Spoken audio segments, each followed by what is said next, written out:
नमस्कार दोस्तों, आप सुन रहे हैं हिंदी हॉरर स्टोरीज़ का शो वो कौन होगा। और हमारी आज की स्टोरी है खौफनाक खंडर। कहानी शुरू करने से पहले आप सभी से एक रिक्वेस्ट है कि कहानी पूरी सुने, तभी आपको कहानी समझ में आएगी। अगर आपको ये कहानी पसंद आती है तो वीडियो को लाइक करना ना भूलें और कमेंट करके बताएं कि आपको ये स्टोरी कैसी लगी। तो चलिए दोस्तों, कहानी शुरू करते हैं। 12 साल का विनय नैनीताल के पहाड़ों में एक छोटे से गांव में रहता है। वो रोज़ अपनी बकरियों को घास चराने के लिए अपनी दादी के साथ पहाड़ों के ऊपर जाता है। और ऐसे ही रोज़ की तरह एक दिन विनय अपनी दादी के साथ अपनी बकरियों को घास चराने के लिए गया था। पहाड़ पर जाने के बाद उसने और उसकी दादी ने सभी बकरियों को घास चरने के लिए वहीं जंगल में छोड़ दिया और दोनों खुद एक पेड़ के नीचे आकर बैठ गए। वहाँ बैठे बैठे अभी उन्हें थोड़ा ही समय हुआ होगा, तभी विनय ने अपनी दादी से कहा, दादी कोई कहानी सुनाओ ना। विनय की दादी ने कहा, नहीं विनय, अभी नहीं, अभी मैं थोड़ा आराम कर लूँ, उसके बाद सुनाऊंगी। लेकिन विनय ने फिर से जिद करते हुए कहा, नहीं दादी, मुझे अभी सुनाओ, मुझे अभी ही सुनने का मन है। विनय के इस बार कहने पर विनय की दादी कहानी सुनाने के लिए मान जाती है, क्योंकि दादा या दादी से अपने पोते या पोती की बात को ज़्यादा देर तक मना नहीं करा जाता। इसलिए विनय की दादी ने कहा, अच्छा चलो बताओ, कौन सी कहानी सुनोगे तुम। फिर विनय ने खुश होते हुए कहा, दादी भूत वाली कहानी। लेकिन दादी वो कहानी असली की होनी चाहिए। फिर विनय की दादी ने थोड़ा सोचते हुए कहा, अच्छा चलो सुनो, ये बात इसी पहाड़ की है।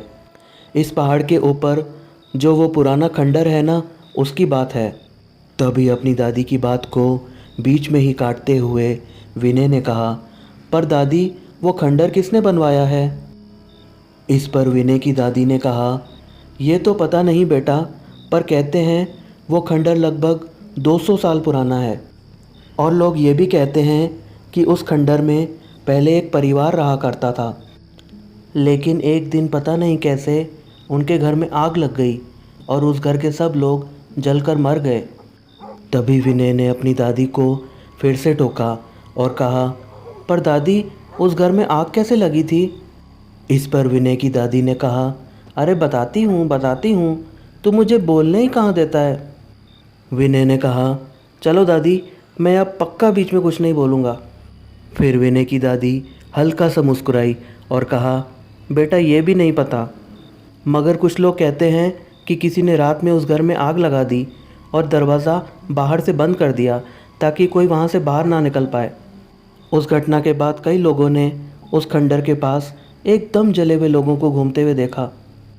उनको देखकर ऐसा लग रहा था जैसे उनके शरीर में आग जल रही हो। तभी विनय ने अपनी दादी की बात फिर से बीच में काटी और कहा, दादी किसी ऐसे इंसान की बात बताओ जिसने उन लोगों को देखा और उसके साथ जो वहाँ हुआ वो उसने सबको आके बताया हो। विनय की दादी ने कहा, मैं अभी उस घटना को बताने जा ही रही थी। मैंने पहले तुम्हें ये सारी बातें इसलिए बताई ताकि तुम्हें यह कहानी सही से समझ में आए। फिर विनय की दादी ने अपनी बात जारी रखते हुए कहा, ये बात आज से लगभग 5 साल पहले की होगी। अपने इसी गांव में अरुण नाम का एक लड़का रहा करता था। उस समय अरुण की उम्र लगभग 18 साल की रही होगी और वो भी इसी पहाड़ में रोज़ अपनी बकरियां चराने के लिए आया करता था।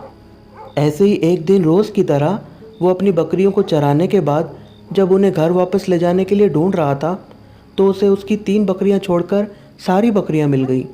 लेकिन उसकी वो 3 बकरियां कहीं भी नहीं दिख रही थीं।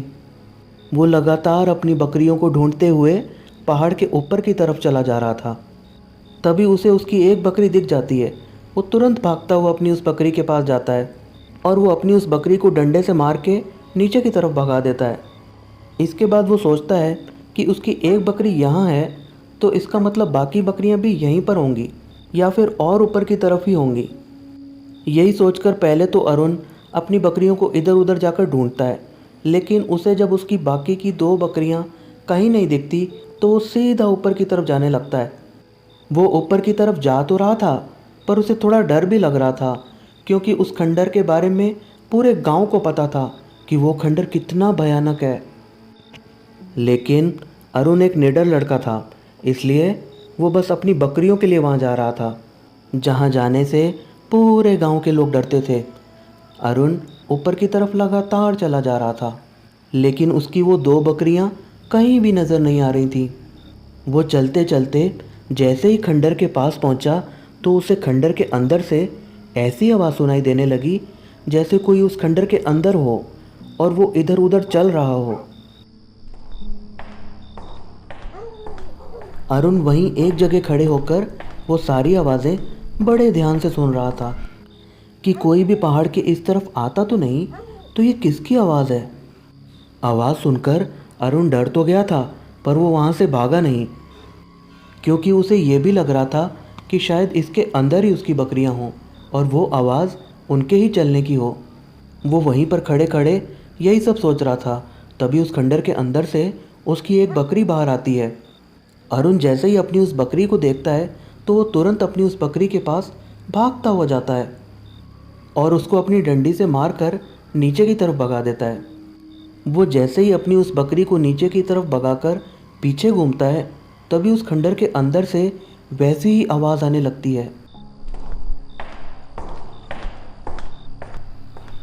आवाज़ सुनकर अरुण सोचता है पक्का उसकी दूसरी बकरी भी अंदर ही होगी। ये सोचकर वो जैसे ही खंडर के अंदर जाता है तो उसने जो देखा उसे देखकर अरुण के अंदर का खून बर्फ़ सा ठंडा हो जाता है, क्योंकि उसने देखा उस खंडर के अंदर एक पूरी जली हुई औरत खड़ी थी, जिसे देखकर ऐसा लग रहा था जैसे उसके पूरे शरीर में अभी भी आग जल रही हो।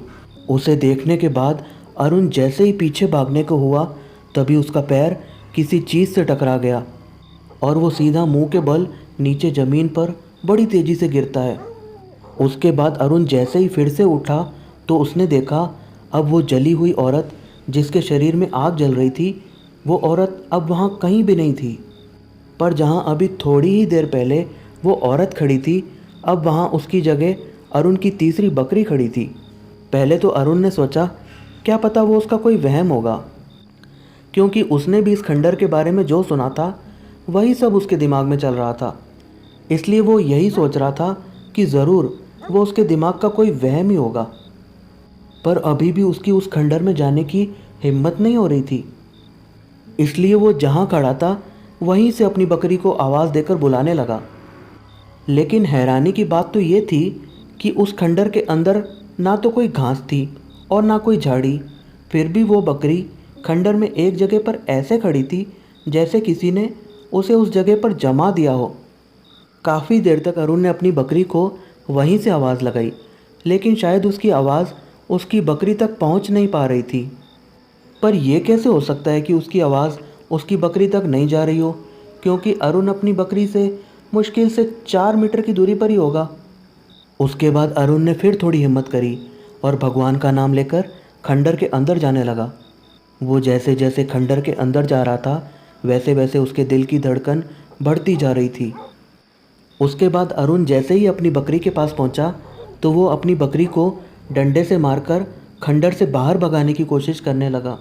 लेकिन पता नहीं उस समय उसकी बकरी को क्या हो गया था कि उसके बार बार डंडा मारने पर भी वो बकरी अपनी जगह से बिल्कुल नहीं हिली।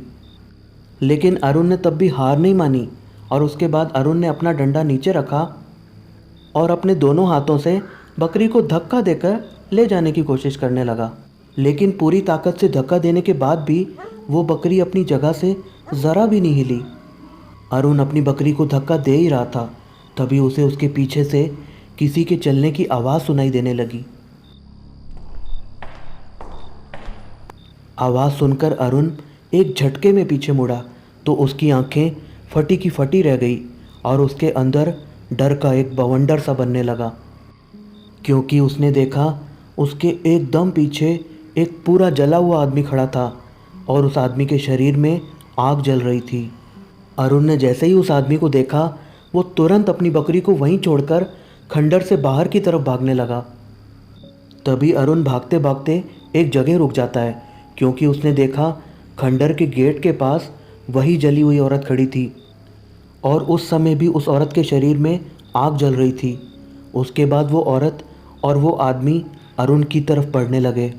विनय की दादी विनय को कहानी सुना ही रही थी, तभी एकदम से वहाँ बड़ी तेज बारिश होने लगती है। विनय की दादी विनय से बोलती है, विनय जल्दी जल्दी सारी बकरियों को ढूंढो और उन्हें जल्दी घर ले चलो। फिर विनय ने कहा, पर दादी कहानी। विनय की दादी ने कहा, बेटा पहले सारी बकरियों को घर ले चलो, फिर बाद में बाकी की कहानी सुनाऊंगी। उसके बाद विनय और विनय की दादी सारी बकरियों को ढूंढकर घर ले गए। और फिर शाम को जब विनय के घर के सब लोग खाना खाकर सो गए, तो विनय तुरंत अपनी दादी के पास गया और बोला, दादी बाकी की कहानी। विनय की दादी हल्का सा मुस्कुराई और कहा, आ बैठ विनय, मैं अभी यही कह रही थी, तू अभी तक आया नहीं कहानी सुनने, कहीं तू सो तो नहीं गया था? अच्छा वैसे मैं कहाँ थी कहानी में? फिर विनय ने कहा, अरे दादी, जब वो औरत और वो आदमी अरुण के पास आ रहे थे, तभी तो आपने कहानी रोक दी थी। फिर विनय की दादी ने कहा, उस जली हुई औरत और उस जले हुए आदमी को अपनी ओर बढ़ते देखकर अरुण के दिल की धड़कन की रफ्तार दोगुनी हो गई थी। उसके बाद वो जली हुई औरत और वो जला हुआ आदमी अरुण के एकदम पास आकर रुक गए। और तभी उस औरत ने अरुण का एक हाथ पकड़ लिया। उस औरत ने जैसे ही अरुण के हाथ को पकड़ा, तो अरुण को ऐसा लगा जैसे उसके हाथ में किसी ने आग लगा दी हो। उसके बाद अरुण ने जैसे ही अपने हाथ की ओर देखा, तो उसके मुंह से बड़ी जोरदार चीख निकली, क्योंकि उस औरत ने जिस जगह से अरुण का हाथ पकड़ा था, उस जगह से अरुण का हाथ पूरा जल चुका था।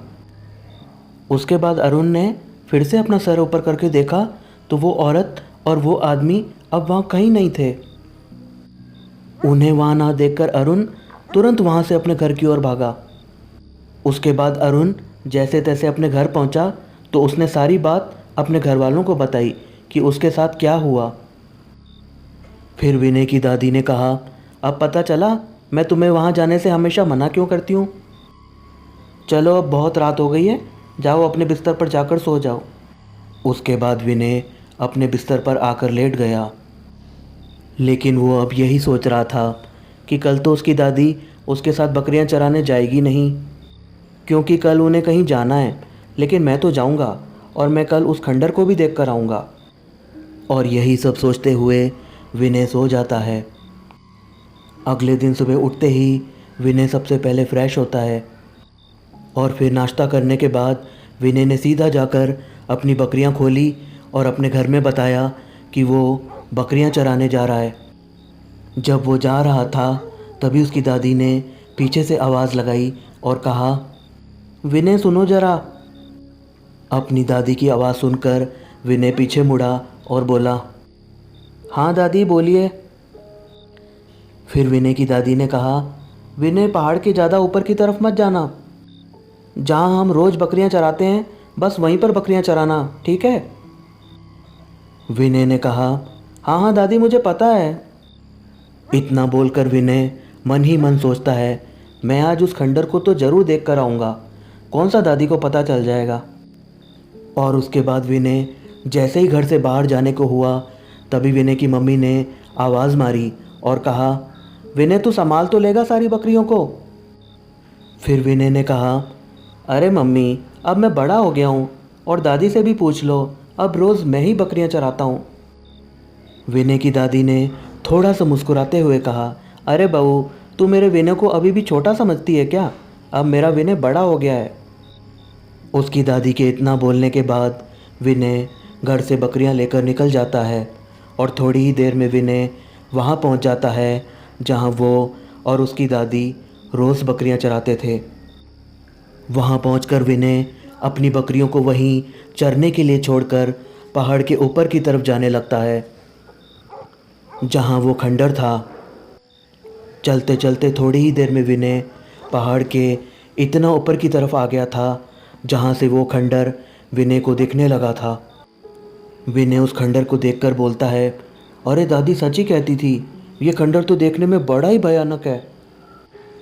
पहले तो विनय दूर से ही खड़े होकर उस खंडर को देख रहा था, लेकिन काफ़ी देर तक दूर से ही खंडर देखने के बाद विनय ने कहा, चलो एक बार इस खंडर को अंदर से देखकर आता हूँ।